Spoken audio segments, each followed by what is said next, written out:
Okay guys, I'm going to be using this fox skull in a course that I'm doing on the minion and creating a games character, creating a minion, creating a games character. And as part of it, I'm going to be using this fox skull to show you how to get this stuff into Substance Painter with something a little less complicated. But along the way, this fox skull is a 3D scan. So I want to show you how to convert this 3D scan into low geometry very quickly.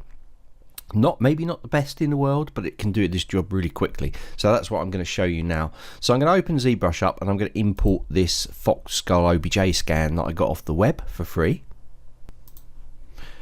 Okay, so ZBrush is open here, and what I'm going to do is I'm going to go to import, and I'm going to import my fox skull that I've got here. And let's just wait a second, drag him out. Now if I go straight into edit mode and spin around and come in a little bit here, if we look at the polyframe, you can see it's a 3D scan. It sort of decimated it all up for us into triangles, but we need to get this into kind of usable geometry so we can do a UV of it. So what I'm going to do is I'm basically going to duplicate this skull out down here, turn this one off for now, so we're just on this duplicated version, and I'm going to come down, just going to remesh it. So I'm going to come down to the Z remesher, and we're going to say, right, we're going to do it by poly count. I'm going to bring this count down to about 1.8 to 2. Okay, it's still going to be high-ish res, and I'm going to hit the Z remesh. Now this will run through it, and it will take away these triangles and quad it all up and try and follow the geometry, the topology of the model. So it will should give us a good base mesh to be able to build on top of. So let's have a look. Let's go through and dun. And there we go.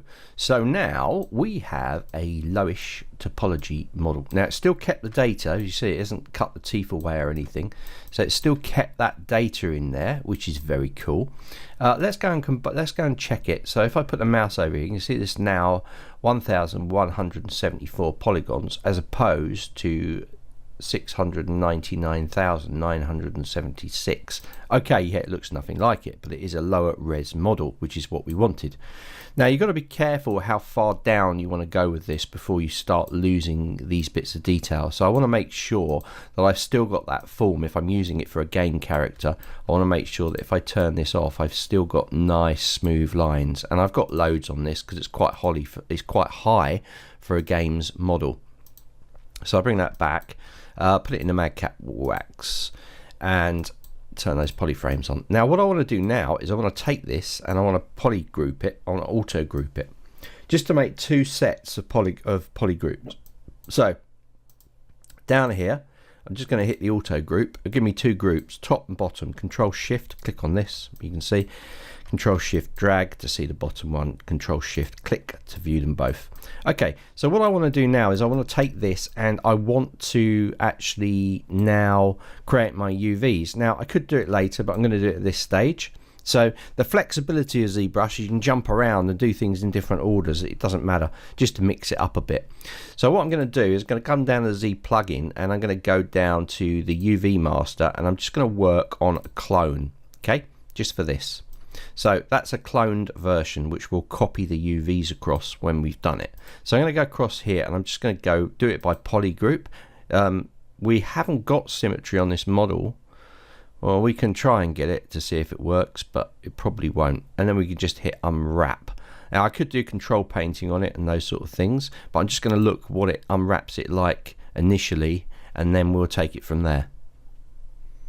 Okay, so once it's finished unwrapping, if we have a look at it, I just flatten it out, that's what we get. Now we've done no work on this, we just flatten the UVs out. So I just want to show you that kind of workflow from taking it. Now we need to get the high poly data across. So what I'm going to do is I'm going to just unflatten that, and then I'm going to copy the UVs. I'm going to jump across to our fox skull, and on this low version, which at the moment has got no UVs, we're going to paste them in. So I'm going to go to Z plugin and paste UVs.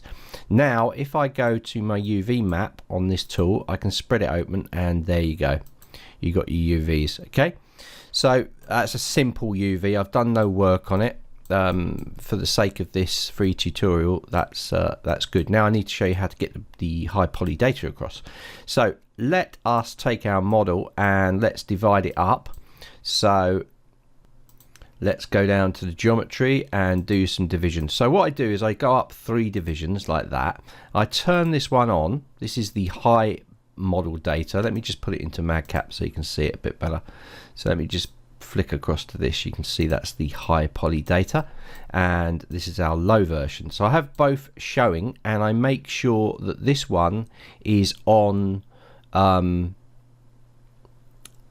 lowest, well, that high subdivision level that we put it on, number 3, but I make sure I'm active on this layer, and this one's just turned on so it's visible.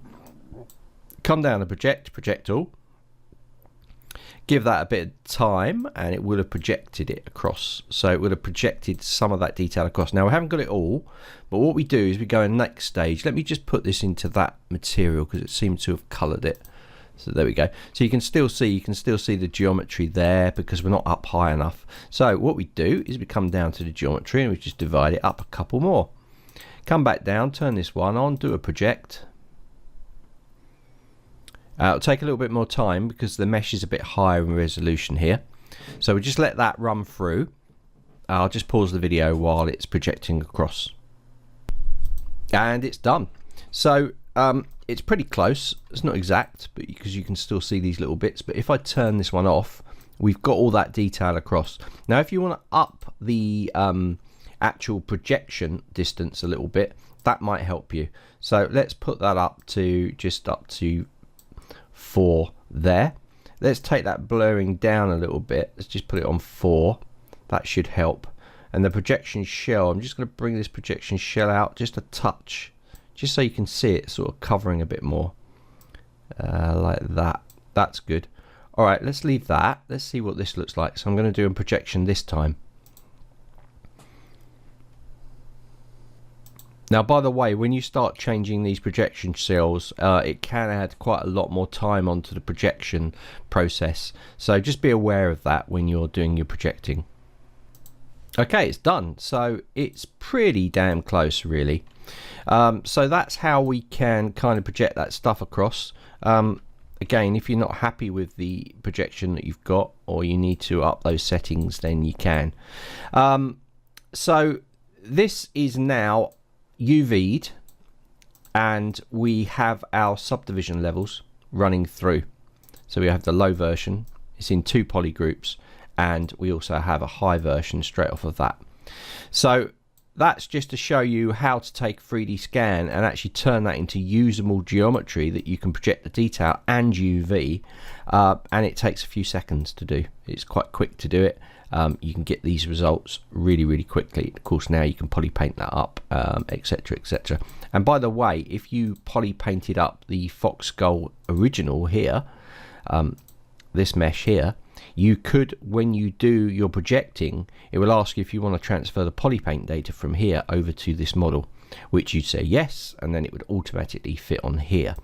And all the poly paint data will be coming from this high res model here. So you might want to do that as well. Anyway, I just thought I'd show you that. I'm going to use this model in the course I'm doing for Minion Games character.